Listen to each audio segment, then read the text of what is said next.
चीरा लेके आ, बहुत दर्द हो रहा है। उफ। क्या हुआ मम्मी? मैं बैंडेज लाती हूँ मम्मी।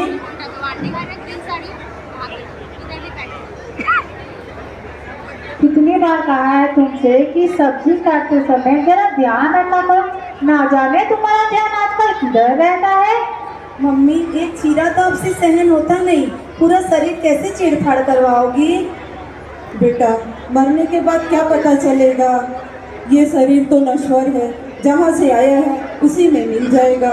हे प्रभु, हे अर्पण।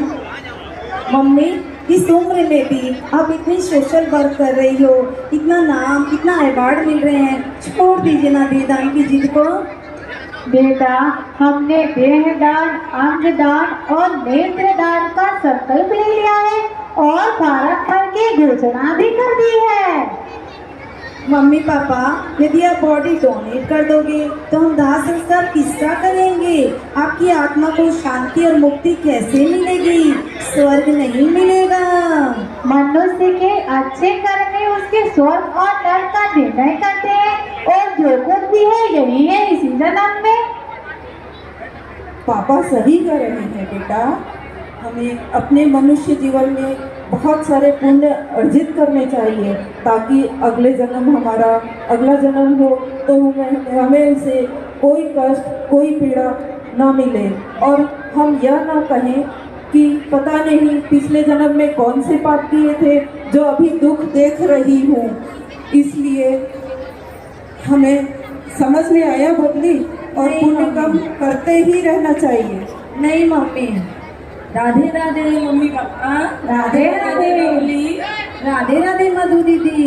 देखो ना मधु दीदी, मम्मी पापा ने मुझसे बिना पूछे ही देहदान का फॉर्म भर दिया है। दीदी समझाओ ना इन्हें। तो मैंने ही तो साइन किया है। कल मेरे घर में मारवाड़ी महिला समिति की मेंबर लोग आई थी और मेरे साथ बहुत अच्छे से देहदान के बारे में बताया था। उनको भी बहुत ना पसंद आया, तुरंत देहदान का फॉर्म भरा। और ये तो बहुत ही नेक कार्य है। मम्मी पापा किया है तो क्या हुआ, मैंने आज देहदान का मेहंदी रचा और आज से ही प्रचार चालू किया है। नहीं मधु दीदी, मुझे तो नहीं समझ आ रहा है। जय श्री कृष्ण मामा जी। जय श्री कृष्णा बेटा। आओ नीलम बेटा बैठो। हाँ मामा जी। जय श्री कृष्णा नीलम। जय श्री कृष्ण दीदी, कैसे हैं? नीलम देखो ना, मम्मी पापा दोनों ने देहदान का फॉर्म भर दिया है, समझाओ ना इन्हें। अरे वाह, ये तो बहुत ही अच्छी बात है। इससे बड़ा नेक कार्य तो और कुछ हो ही नहीं सकता दीदी। आप तो जानती ही हैं, मैं एक मेडिकल स्टूडेंट हूँ और मैं आपको बता नहीं सकती 40 स्टूडेंट के बीच में एक डेड बॉडी से अच्छे से बॉडी पार्ट समझना कितना मुश्किल होता है। और डेड बॉडी सफिशिएंट संख्या में होगी तभी तो डॉक्टर अच्छे तैयार होंगे और लोगों का इलाज अच्छी तरीके से कर पाएंगे। और एक बात बताऊं दीदी, रिसर्च वर्क में भी डेड बॉडी की बहुत ज़्यादा ज़रूरत पड़ती है। रिसर्च होगी, स्टडी होगा, तब तो बीमारियों का इलाज ढूंढ पाएंगे। और क्या आप सबको पता है, मरणोपरांत आधे घंटे में तो नेत्रदान हो जाता है। एक व्यक्ति के नेत्र से कम 2 और ज़्यादा से ज़्यादा 7 से 8 लोगों को रोशनी मिल सकती है। और कोविड वैक्सीन भी तो इसी रिसर्च से ही बन पाई है। ये तो लाइफ आफ्टर डेथ है। नीलम बॉडी को तो फेंक देते होंगे ना, मिस हैंडल करते होंगे।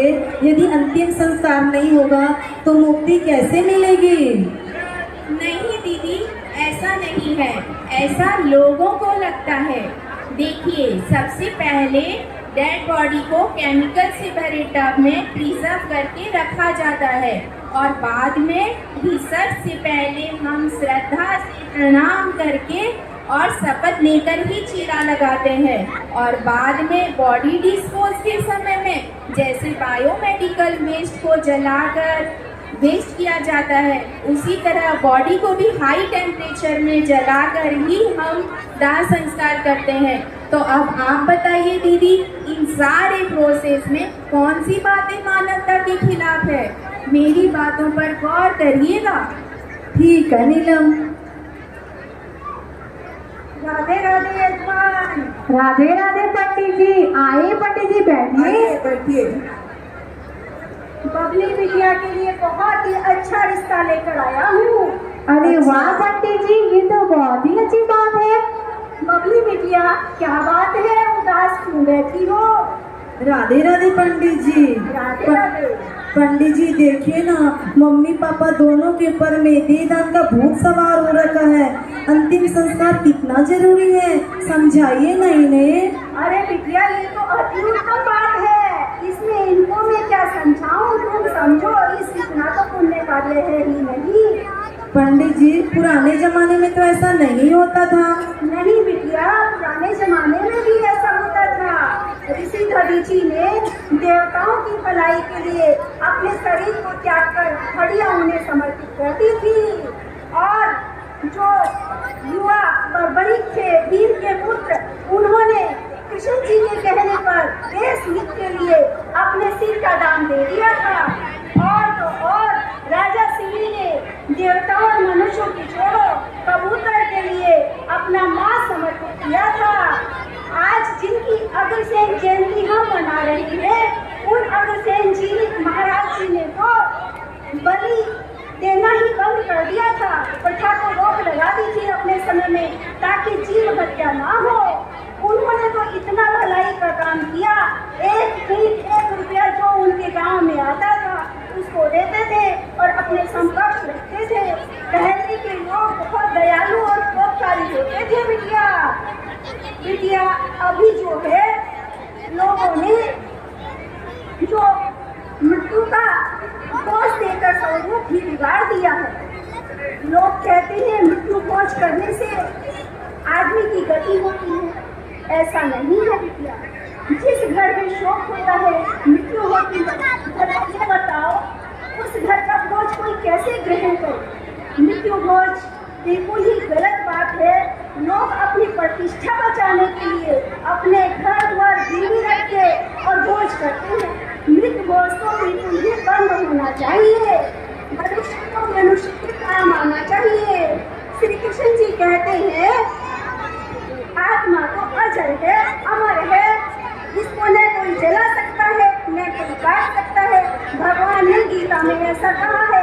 तो फिर बताओ, मृत्यु के बाद नश्वर देह से कैसा हो? मनुष्य के काम आएगा। देहदान, अंगदान, नेत्रदान, रक्तदान करेगा तो ही तेरे काम आएगा। मैं तो तुम्हारे मम्मी पापा को नमन करता हूँ, इन्होंने इतना उत्तम कार्य किया है। विद्या देहदान सर्वोत्तम दान है। जिसने किया देहदान उसका तो देवता भी करते हैं यशोदान। ठीक है विद्या, समझिए। ठीक है पंडित जी, आपने बहुत ही अच्छे तरीके से मुझे देहदान के बारे में समझाया। ठीक है मम्मी पापा, मैं आपका देहदान का समर्थन करती हूँ और मधु दीदी की तरह मैं भी लोगों में प्रचार प्रसार करूँगी देहदान करने का। विद्या, मैं भी प्रचार प्रसार के काम में तुम्हारा साथ दूंगा। मैं तो घर घर जाके कथा बाजता हूँ, लोगों को समझाऊंगा। रक्तदान, नेत्रदान, अंगदान, देहदान ये अति उत्तम कार्य है, सबको करना चाहिए। हम जरूर इसका प्रचार करेंगे। अरे वाह, ये तो बहुत ही अच्छी बात हो गई। इस बात पर एक सैल्यूट तो बनता है। देहदान, देहदान, देहदान। महाराजा अग्रसेन जी की जय हो। महाराजा अग्रसेन जी की जय हो। महाराजा अग्रसेन जी की जय हो।